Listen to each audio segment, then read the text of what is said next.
నమస్తే అండి. యానాం గ్రామంలో నా చిన్నతనం నుంచి నాకు తెలిసింది చెప్తాను. ఫస్ట్ అసలు 150 సంవత్సరాల నుంచి మా తాతలు వాళ్ళ తండ్రుల దగ్గర నుంచి జరుగుతుంది ఈ కార్యక్రమం. యానం సర్దిగూటి వెంకన్న, మీసాల వెంకన్న అంటారు. చిన్నతనం నుంచి నేను ఈ తీర్థం చాలా ఎంజాయ్ చేసేదాన్ని, అందుకే ఈరోజు ఇలా మాట్లాడుతున్నాను. మా పెద్దలందరూ కసిరెడ్డి బ్రహ్మానందరావు, వెంకట్రామయ్య, జగన్నాథరావు ముగ్గురు అన్నదమ్ములు. వాళ్ళు జగన్నాథరావు గారు ఎర్రవారికి దత్తత వెళ్ళారు. అయినా అందరం కలిసి సమైక్యంగా ఈ కార్యక్రమాన్ని నడిపిస్తున్నారు. గ్రామాల నుండి చాలా మంది ప్రజలు వచ్చి ఈ తీర్థాన్ని, ఈ దేవుణ్ణి దర్శించుకుని వెళ్తారు. కసిరెడ్డి గారు ఆడబడుచుని. మా తండ్రి పేరు కసిరెడ్డి సత్యవీర వెంకన్న, మా నాన్నగారి పేరు. తర్వాత వాళ్ళు కూడా అన్ని తరాల వల్ల జరిపిస్తున్నారు ఇదంతా. నాకు 60 సంవత్సరాల నుంచి ఈ తీర్థం మానేది లేదు, ఎప్పుడు వస్తూనే ఉంటా. నా పేరు ఎర్ర పద్మావతి. ఇక్కడ కసిరెడ్డి ఎర్ర జగన్నాథరావు గారు దత్తతకెళ్ళారు చెప్పారు కదా, వాళ్ళ మనవరాలని, వాళ్ళ అబ్బాయి సత్యనారాయణమూర్తి గారు, వాళ్ళ అబ్బాయిలు ఎర్ర లక్ష్మణరావు గారు, ఎర్ర సుబ్రహ్మణ్యేశ్వరరావు గారు భార్యనండి. ఈ 150 సంవత్సరాల నుంచి రథయాత్ర జరుగుతుందండి. మా చిన్నప్పటి నుంచి కూడా మేము ఇక్కడికి వచ్చి మా ఆడపడుచులు అందరూ, పిల్లలు అందరూ కూడా ఈ తీర్థానికి మస్ట్గా వస్తారు. వచ్చి ఈ కార్యక్రమాన్ని అంతా జయప్రదం చేస్తారు అండి. నేను కసిరెడ్డి కృష్ణయ్య గారి కోడలునండి. కసిరెడ్డి గారి కోడలు అవడంలో నేను చాలా గర్వపడుతున్నాను. మేము పాండిచేరిలో ఉన్నా కూడా ఈ రథయాత్రకి ఎప్పుడూ కూడా ప్రతి సంవత్సరం కుటుంబ సమేతంగా మా మావయ్య గారు, అత్తయ్య గారు, మా ఆయన, నేను, మా కసిరెడ్డి గారు ఆడబడుచులు, ఎర్రవారి కోడలు, కసిరెడ్డి గారి కోడలు అందరూ కూడా తప్పకుండా ఈ రథయాత్రకి వేయించి ఒక సక్రమంగా జరిగేలాగా అందరూ కూడా పెద్దల దగ్గర ఉండి చేయించి ఇప్పుడు వరకు నడిపినందుకు చాలా భగవంతుడికి చాలా థ్యాంక్స్ చెప్పుకుంటున్నాను. అలాగే పెద్దలందరికీ కూడా చాలా కృతజ్ఞతగా చెప్పుకుంటున్నాను. యానంలో 400 సంవత్సరాల క్రితం మీసాల వెంకన్న, సద్దుకూడి వెంకన్న అనే దేవాలయాన్ని యానంలో రెడ్డి రాజుల కాలంలో నిర్మించడం జరిగింది.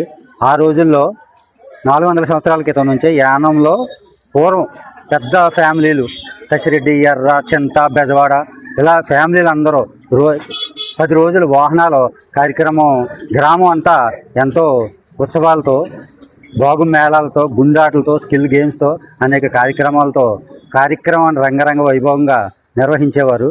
కాలక్రమేణా ఈ మీడియా, సోషల్ మీడియా, సినిమాలు రావటం వల్ల కొన్ని పోలీసు వారి చట్టరీత్యా విధింపుల వల్ల కొంచెం ఈ కార్యక్రమాలు తగ్గించేయడం జరిగింది. కానీ పూర్వం యానంలో ఉన్న చుట్టుపక్కల ఉన్న మా కుటుంబాల బంధువులందరూ కూడా ఇలా ఈ కార్యక్రమానికి 3 రోజులు 4 రోజులు వచ్చి పండగ వాతావరణంలో సంక్రాంతి ఎలా జరుపుకుంటారో పండగ సంవత్సరానికి ఒకసారి అలాగే యానం వెంకన్నబాబు తీర్థం కూడా జరుపుకునేవారు.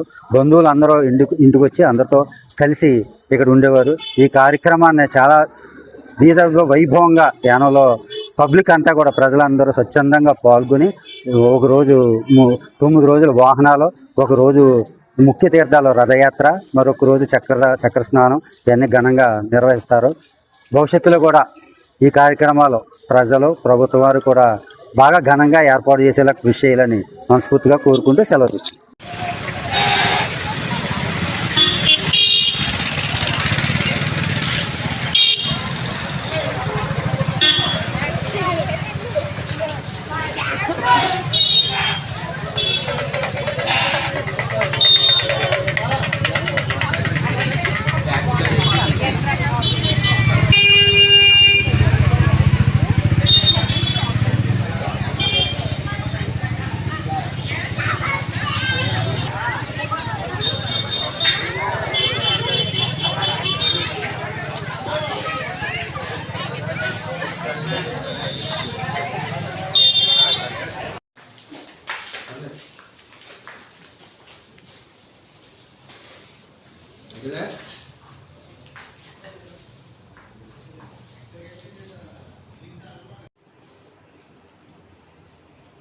అని సార్ పక్కరా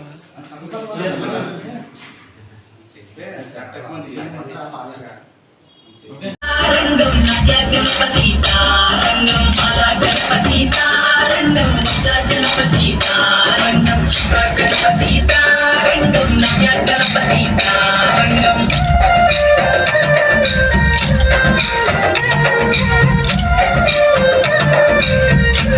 పలకొచ్చే గణపతి గౌరమ్మ తలమేడి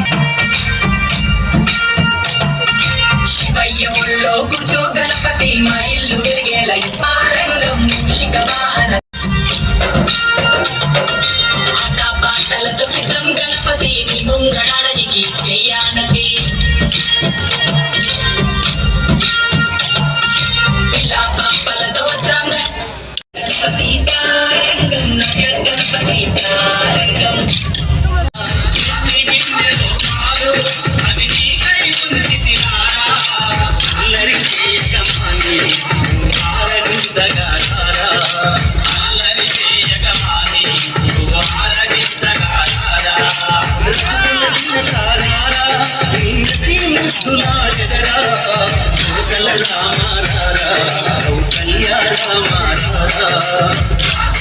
రామ